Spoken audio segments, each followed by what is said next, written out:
Hi guys, welcome if you are new to my channel. I am getting ready for a craft show. Sorry for the lighting. And I'm in the process of making blankets. And I thought I would show you guys how because I have a Sawgrass 400, so I only can print 8.5 by 14. So when I need larger prints, I do them in half and then I piece them together. And I thought I would show you how I do that. So just to make it easy. Sometimes it does leave a little bit of a line. Sometimes it depends on how well you do it.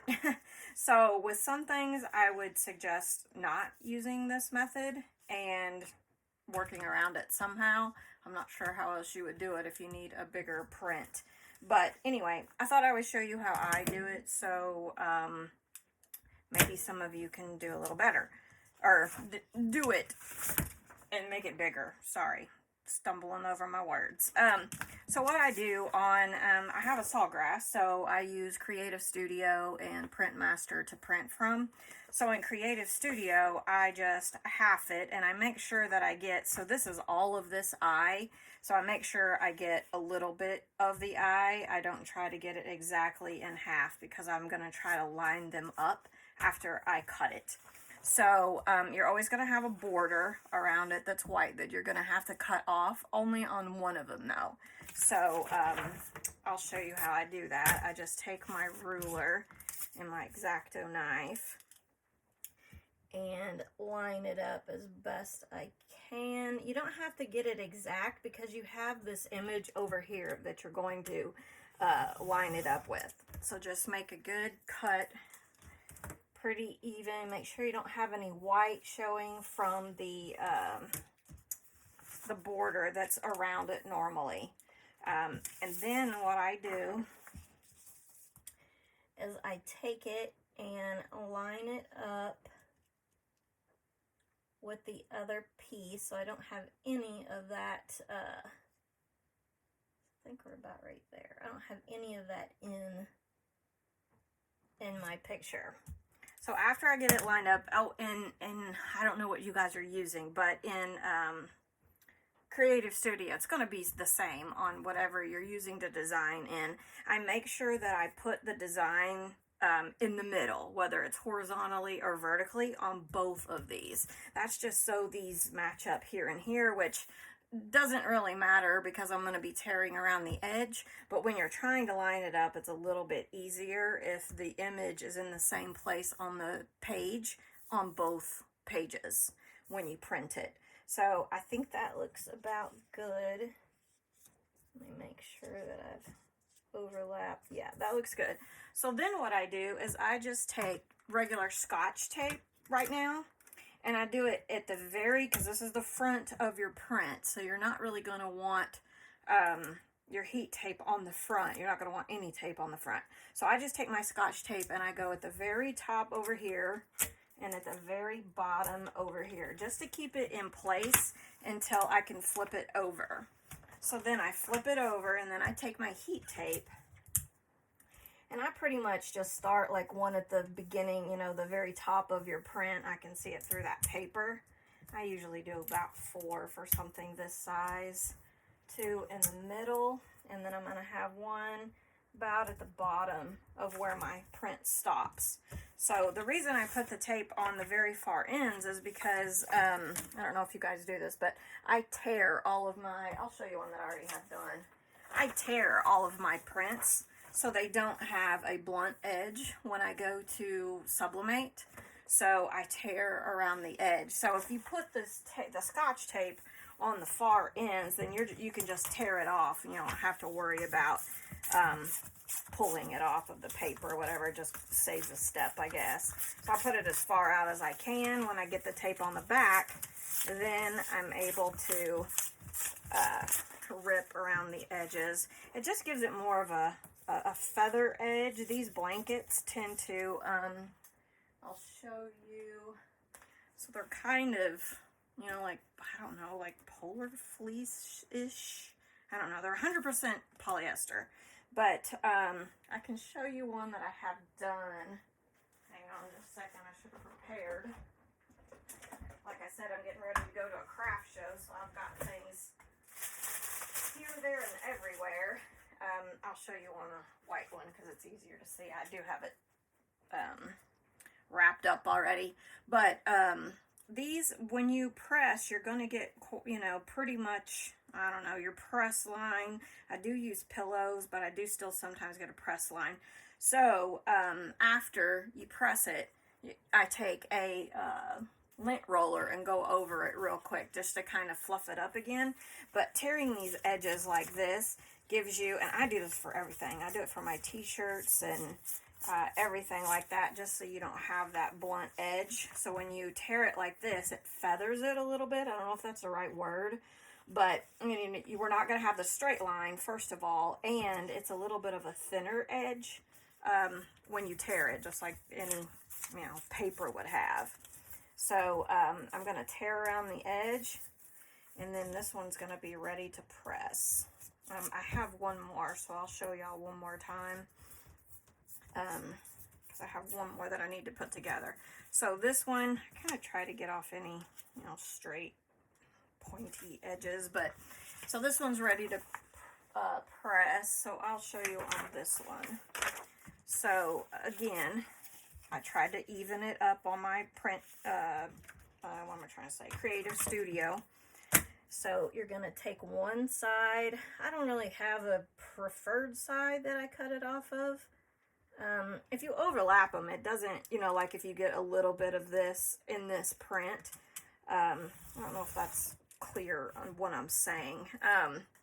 So let's say you want this word. I don't cut it here and then cut in the exact same spot on this one. I try to cut this one a little bit further left and cut this one a little, or print it a little bit left and then print this one a little bit to the right. So over here you can see I have this complete S, but I have half of the S over here. I don't need this really because I have the whole S, but it helps me to line it up after I've cut it. So I cut this one of the borders off. So now I'm going to be able to use some of what's here, and I don't know if y'all can see this really well, but I take the little dots, you know, because I have the 2 dots on this eye, and then I have 2 dots over here. So I just try to, you know, line them up, like so. Make sure I got the T. The K's a little off, so I think I need to go a little bit further out. Yeah, so that's better. Make sure that lines up. Make sure that lines up. Actually, I can't even see the other side of that S. It might have been better if I cut this edge off and did the opposite. But just move the whole thing. We're going to try that again.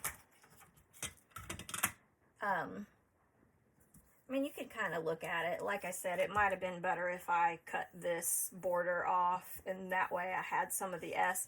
But since I have some of the other image in here, it doesn't really matter that much because I have plenty to be able to line it up with. And I don't know why I'm taping on my mat, or my cutting mat. That's not intentional, but it doesn't really matter. Just be careful when you're pulling it up. So now we've got it all lined up. And like I said about leaving the line, so what I used to do is after I got the prints printed, I would try to make this line right where I'm overlapping, where this one touches, you know, the ink on the other page. I would try to make a perfect line so these two matched up perfectly. And in the perfect world, that would be great, because that would not have this overlap in the paper, because that does affect your, you know, your print after you get it pressed a little bit. This overlap, you're going to be able to tell a little bit in places. It's just because obviously with this overlapping right here, you can't even really see it right now, but my page is here. So with this overlapping, this black is going to be further up than this black. This black is going to be touching my blanket perfectly. This black is going to be just a wee bit raised because it's overlapping this piece of paper. So in anything in sublimation, if everything's not completely even, you might get some, you know, differences. Might be a little bit lighter black in these areas because of that. Now with these blankets, especially the darker ones, like this one, and then this is actually the lighter gray, but I do have a darker gray. And of course on these, I try to go with all, you know, a black image. I do, like this one obviously is great for, you know, the color and stuff. But for the darker blankets, I definitely try to go with just black. These blankets, by the way, are from Dollar General. They're $5 a piece, but you can get one similar. I think this might be, the white one might be, no, I got that one at Dollar General too. But anyway, Walmart has them also, and they're $3, but they have very few solid colors. I have never seen a color like this. This is actually, my lighting's not real great, but it's like an off-white. It's not a stark white, if you can tell the difference in the paper and the blanket. But, so it's better to get them at Walmart because they're cheaper, but they don't have a lot of solid colors, and the ones they do aren't light solid colors. So I do have a red that I got there too. But anyway, so then you're going to turn it over. You're going to put your heat tape on. Like I said, I just kind of try to do one at the top of where my print starts, if you can see it through your paper, and then one about at the bottom, because I'm going to tear this, you know, pretty close to my image. And again, once you tear this Scotch tape that you use to, you know, put it together just so you could flip it over, is going to tear off with the paper that you're tearing around the edges. So then we're just going to tear the edges a little bit. Like I said, with these blankets, they're really, you know, they give a lot, if that makes sense, since they're so kind of spongy, squishy. So, you definitely do have a little bit of a line around where your print was, and I've tried to lessen my pressure, you know, to get less of that, but then your image isn't as bright. So, you know, you try to kind of figure out what you can do to lessen all the negatives, meaning the press mark and, you know, and your print being lighter. You don't want your print lighter, especially on a color that's a little bit darker. So anyway, so there it is. It's perfectly lined up. I wish I had one of these unrolled that I could show you, if I could even find one. Some of these even out, or not even out, but you get right in between two letters and you don't have to overlap the black. Obviously that's a great idea. Like, you know, if you had a print like this, you know, that you're going to print out, if you wanted to make it bigger, you could just cut the line right there and it's not going to affect anything. You could cut this short here and you could cut this right on the top of this. You don't have to overlap the colors. So this is in the perfect world. But most prints are overlapping places, and, you know, so it's not that easy to cut it somewhere where there is no ink. So you know, I tried to lessen it. I went right between these two letters, but then of course I still get the T, the I, and just a little bit of this K. So I could probably, after I get this pressed, I'll come back and show you one of these after I get it done. This one's going to go on a yellow, I believe. The study will go on the red, and the movie one will go on the gray, I think. I don't know, I might change my mind, but anyway, I'll come back and show you what it looks like and see if maybe I can, you know, show you this line and how, especially on stuff like this, it's really not that big of a deal on a shirt. You know, you have to really get creative on what you do. Sometimes I actually, you know, go right at the edge of the letter, cut, you know, and then around the letter, just so, you know, you can piece it together without it actually going through a letter or a picture or anything like that. So anyway, but I'll come back and show you what it looks like when I get it pressed and see if we can see where that line was, and I can, you know, show you how it affects it. So I'll be back. So I wanted to show you guys this one. Let me turn on another light. get it better. I don't know if that helped any, but anyway, I wanted to show you this one. This is not the one we were talking about originally, but it had the line right down the eye. And so I just wanted to show you that it really isn't that bad. Okay, if you can see, there is a line right here. So that's where the paper was. I don't know if y'all can see that or not. But anyway, there's a little bit of a line so you can see just, you know, from the material of the blanket where the paper was. But if you look at the eye, I mean, you really can't. Here, maybe that's better. You can't see the line really hardly at all. So, I mean, this one did really good for, and it doesn't, you know, like one side of the eye doesn't look any darker than the other side of the eye. So that actually did really well. Okay, so we have our last one. I just took it off the press. I was just going to show you what I meant. Even though I tear the edges, there's going to be a little bit of a line. Probably can't see that. But you just take I try not to go over the ink much because it pulls the strings of the blanket and it could kind of make it look weird. So I just kind of go around the edges and then, you know, the press mark from your actual press.